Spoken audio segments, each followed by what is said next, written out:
स्वदेश तथा विदेशमा रहे बसेका प्यारा नेपाली दाजुभाइ तथा दिदीबहिनीहरू, नेपाल राष्ट्रका निर्माता, नेपाली समाजका समन्वयकर्ता एवं एकताको धरोहर श्री 5 बडा महाराजा धीराज पृथ्वी नारायण शाह आम नेपालीका निम्ति श्रद्धा तथा सदा स्मृतिका व्यक्तित्व भइबक्सिन्छ।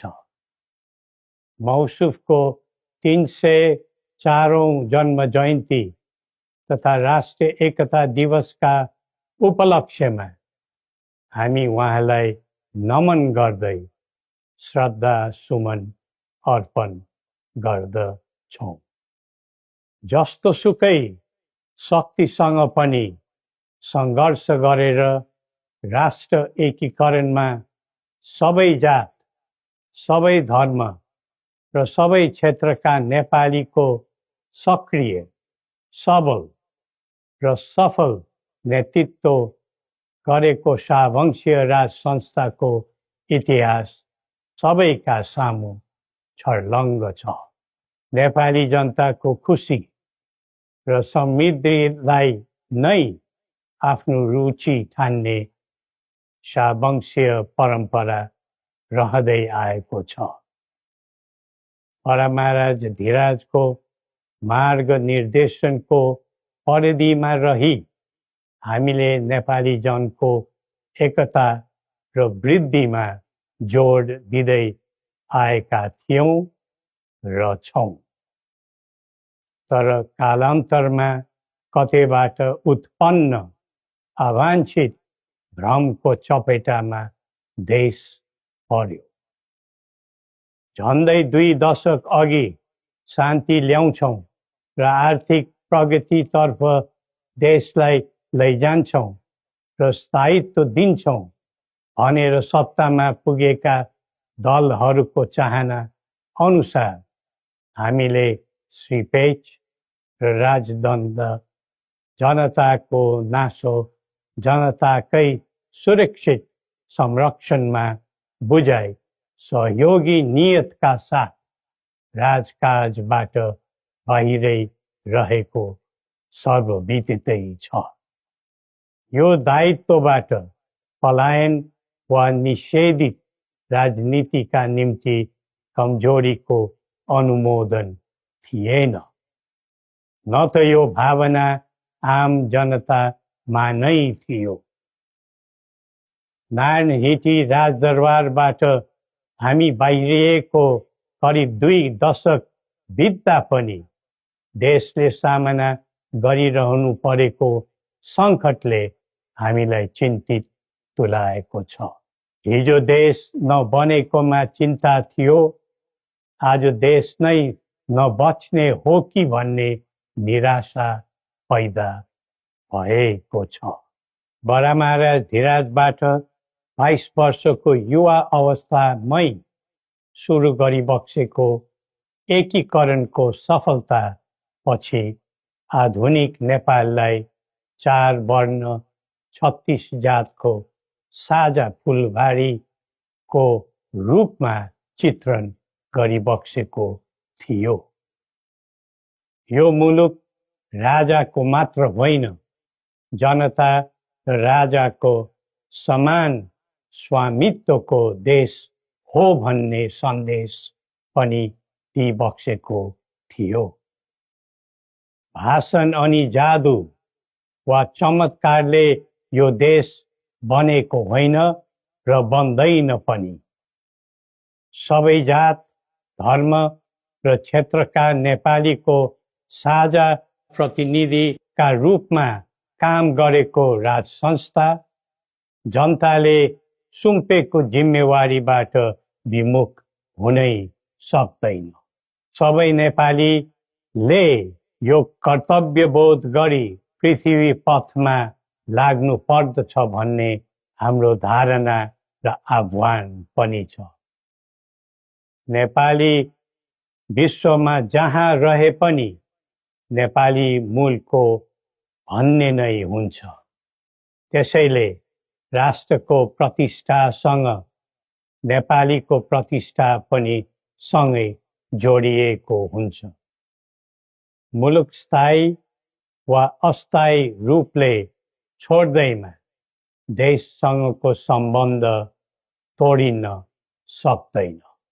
देशबाट जनशक्ति पलायन हुँदै जानुले देशको भविष्यबारे निराशाको सङ्केत दिइरहेको थियो। अब पुँजी र पुँजीपतिहरू तथा कर्मवीर उद्यमीहरूको समेत पलायन हुनु थालेको छ।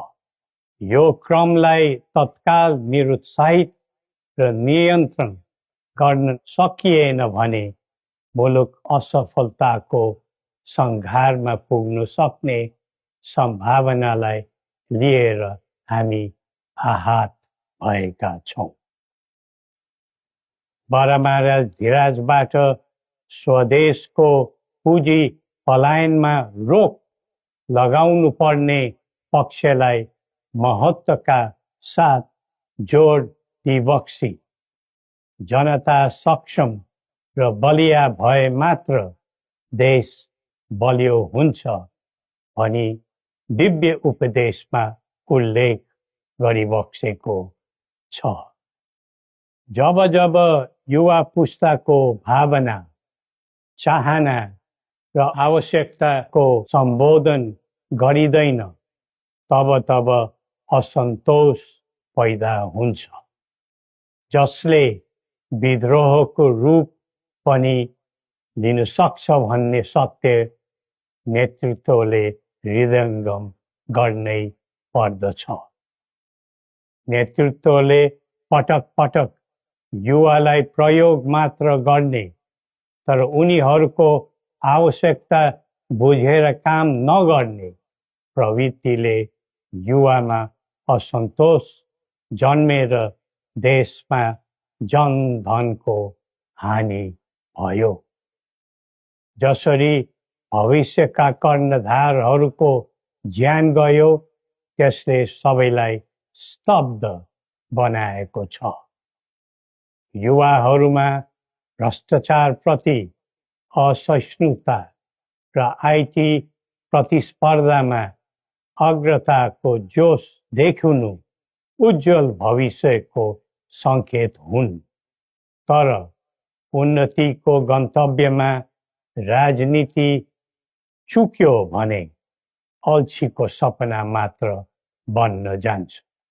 स्वचालित व्यक्तिले राष्ट्रको हित खोज्दै जान्छ, परिचालित व्यक्तिले अर्काको मित खोज्दै हिँड्छ। राष्ट्रिय सहमति बिना निकास खोज्नु समय खेर फाल्नु मात्र हो। समुन्नतिको यात्रामा सबै मिलेर अघि बढौँ। नेपालको संवेदनशील अवस्था र बदलिँदो भू-राजनीतिक परिस्थितिलाई बुझ्न नसक्दा हामी मित्र राष्ट्रहरूको विश्वास र भरोसा गुमाउने अवस्थामा पुगेका छौँ। असन्तुलित बन्दै गइरहेको परराष्ट्र नीति र व्यवहारले राष्ट्र हितमा गम्भीर असर पुगिरहेको समयमा दिव्य उपदेश र बौद्धिक दृष्टिकोणहरूको महत्त्व अझ बढ्दै गएको छ। कतिपय देशले स्वार्थको लागि कुनै न कुनै सुरक्षा कवच खोज्दैछन्। हाम्रो देशको सही छहारी शान्तिको कवच हुनै पर्दछ। नेपाल निर्माणमा मार्गदर्शी र सेनापति बडा महाराजा धीराजको विरासत र वंशका प्रतिनिधिका रूपमा मेरो भूमिका स्पष्ट रहेको छ। पृथ्वी पथले वकालत गरेको राष्ट्रिय स्वतन्त्रता सबै तहका भ्रष्टाचारलाई दण्डनीय अपराध मान्ने र कसैप्रति घाह नराख्ने शान्ति क्षेत्र नेपाल नै हाम्रा अभिष्ट र माग चित्र हुन्। जनताको चाहनाबाट कझै निर्धारित हुनुपर्ने परिकल्पना पृथ्वी पथका मौलिक आकांक्षा हुन्। अन्तमा जनता र राजाले एकीकरण गरेर निर्माण गरेको नेपाल राष्ट्रको समग्र हितलाई आत्मसात गर्दै सबल राष्ट्र बनाउने महान कार्यमा सबैलाई जुटाउँ र नेपाललाई फेरि उठाउँ। श्री गोरखनाथले हामी सबैलाई सत् बुद्धि दिउन्। जय नेपाल।